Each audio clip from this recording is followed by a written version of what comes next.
Welcome to మెగానెన్ TV. ఉత్తరప్రదేశ్లోని ప్రయాగ్రాజ్ అనగానే మనకు వెంటనే గుర్తొచ్చేది త్రివేణి సంగమం. ఇక్కడ గంగా, యమున నదులతో పాటు కంటికి కనిపించని సరస్వతి నది కూడా అంతర్వాహినిగా ప్రవహిస్తూ కలుస్తుందని మన పురాణాలు చెబుతున్నాయి. ఋగ్వేదంలో కూడా ఈ సరస్వతి నదికి సంబంధించిన ప్రస్తావన ఉంది.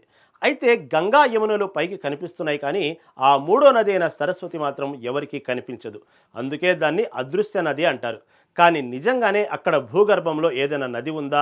ఉంటే పురాణాల్లో చెప్పిన ఆ సరస్వతి నది ఆనవాళ్లు ఎక్కడైనా ఉన్నాయా అంటే అవుననే అంటుంది ఆధునిక సైన్స్. తాజాగా హైదరాబాద్కు చెందిన శాస్త్రవేత్తలు చేసిన సంచలన పరిశోధనలో గంగా, యమున నదుల మధ్య భూమి కింద ఒక మహానది ప్రవహించదన్న పక్కాధారాలు దొరికాయి. అసలు ఈ పురాతన భూగర్భ నది రహస్యం ఏంటి? అది నిజంగానే సరస్వతి నదేనా? సైంటిస్టులు ఈ మిస్టరీని ఎలా ఛేదించారు? వారి పరిశోధనలో బయటపడిన సంచలన విషయాలేంటి?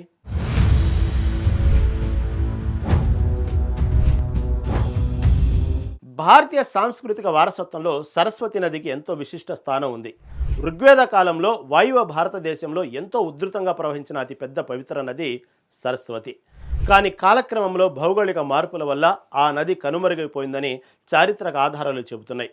అయినప్పటికీ ఉత్తరప్రదేశ్లోని ప్రయాగ్రాజ్ వద్ద గంగా, యమున నదులు కలిసే చోట సరస్వతి నది కూడా భూమి అడుగు నుంచి వచ్చి కలుస్తుందని, అందుకే దాన్ని త్రివేణి సంగమం అంటారని కోట్లాది మంది నమ్మకం.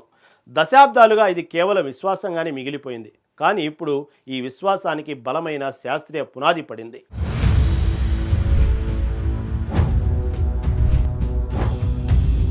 హిందువుల నమ్మకానికి బలమైన శాస్త్రీయ ఆధారాలను అందించింది మరెవరో కాదు, మన హైదరాబాద్లోని ప్రతిష్టాత్మక సిఎస్ఐఆర్ అంటే నేషనల్ జియోఫిజికల్ రీసెర్చ్ ఇన్స్టిట్యూట్కు చెందిన శాస్త్రవేత్తలు. డాక్టర్ సుభాష్ చంద్ర నేతృత్వంలోని ఎన్జిఆర్ఏ శాస్త్రవేత్తల బృందం గంగా, యమున, దోబు ప్రాంతాల్లో భూగర్భాన్ని స్కానింగ్ చేయడం మొదలుపెట్టారు. దీనికోసం వారు అత్యాధునిక టెక్నాలజీని వాడారు.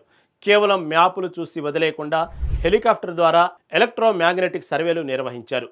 అలాగే భూమిలోకి లోతుగా డ్రిల్లింగ్ చేసి మరీ పరిశోధనలు చేశారు.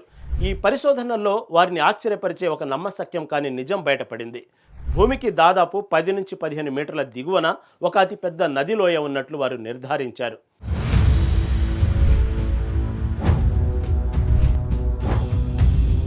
అయితే ఇక్కడ అందరికీ వచ్చే అతి పెద్ద డౌట్ ఏంటంటే అది గంగా లేదా యమునా నదులు ప్రవహించి దారి మార్చుకున్న పాత ప్రవాహ మార్గం అయి ఉండొచ్చు కదా అని. కానీ శాస్త్రవేత్తలు ఈ వాదనను ఖండిస్తున్నారు. ఎందుకంటే డ్రిల్లింగ్ ద్వారా లభించిన మట్టి, నీటి నమూనాలను విశ్లేషించిన తర్వాత ఇది ఆ రెండు నదులకు సంబంధించిన ప్రవాహ మార్గం కాదని తేల్చారు. గంగా, యమున నదుల పక్కనే ఆ రెంటికి ఏమాత్రం సంబంధం లేని ఒక ప్రత్యేకమైన విశాల నది భూగర్భంలో ప్రవహిస్తుందని సైంటిస్టులు ఖచ్చితమైన ఆధారాలతో తేల్చి చెప్పారు. ఈ భూగర్భ నది ఏకంగా 4 నుంచి 5 కిలోమీటర్ల వెడల్పుతో గంగా, యమున నదులంత భారీ సైజులో ఉండటం విశేషం. దీని లోతు కూడా ఆ నదుల మాదిరిగానే చాలా లోతుగా ఉంది. ఈ ప్రాచీన నది ఎంత దూరం విస్తరించి ఉంది అనే దానిపై పరిశోధనలు చేసిన కొద్దీ సైంటిస్టులకే మైండ్ బ్లాక్ అయింది. మొదట్లో ఈ నది కేవలం 45 కిలోమీటర్ల మేర ఉందేమో అనుకున్నారు. కానీ సర్వేను విస్తరించే కొద్దీ ప్రస్తుతం ఈ నది పొడవు ఏకంగా కాన్పూర్ వరకు అంటే దాదాపు 200 కిలోమీటర్ల మేర భూగర్భంలో విస్తరించి ఉన్నట్లు కనుగొన్నారు. ఇది పశ్చిమ దిశగా హిమాలయాల వరకు కూడా మరింతగా విస్తరించి ఉండవచ్చని శాస్త్రవేత్తలు గట్టిగా అంచనా వేస్తున్నారు. త్రివేణి సంగమ స్థలంగా భావిస్తున్న ప్రాంతం నుంచి 25 కిలోమీటర్ల వరకు ఈ నది ఆనవాళ్లను చాలా స్పష్టంగా గుర్తించారు.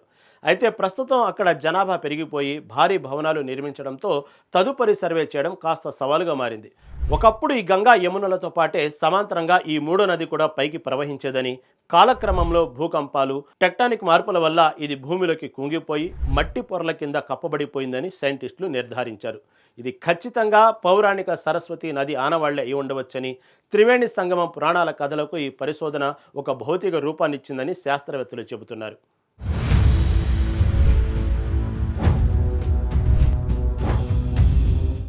ఏది ఏమైనా సైంటిస్టులు కనుగొన్న ఈ విశాలమైన ప్రాచీన నది లక్షణాలు పురాణాల్లో వర్ణించిన సరస్వతి నది వర్ణనలతో అచ్చుగుద్దినట్లు సరిపోతున్నాయి. కాలానుగుణంగా భూమిలో వచ్చిన మార్పుల వల్ల ఈ మహానది నెమ్మదిగా భూగర్భంలో కలిసిపోయిందని ఈ పరిశోధన ద్వారా స్పష్టంగా తెలుస్తుంది. మొత్తానికి వేల సంవత్సరాలుగా భారతీయులు విశ్వసిస్తున్న అంతర్వాహిని సరస్వతి కేవలం కల్పితం కాదని, నిజంగానే త్రివేణి సంగమం వద్ద ఒక మహానది భూగర్భంలో ప్రవహిస్తుందని ఆధునిక సైన్స్ అంగీకరించక తప్పలేదు.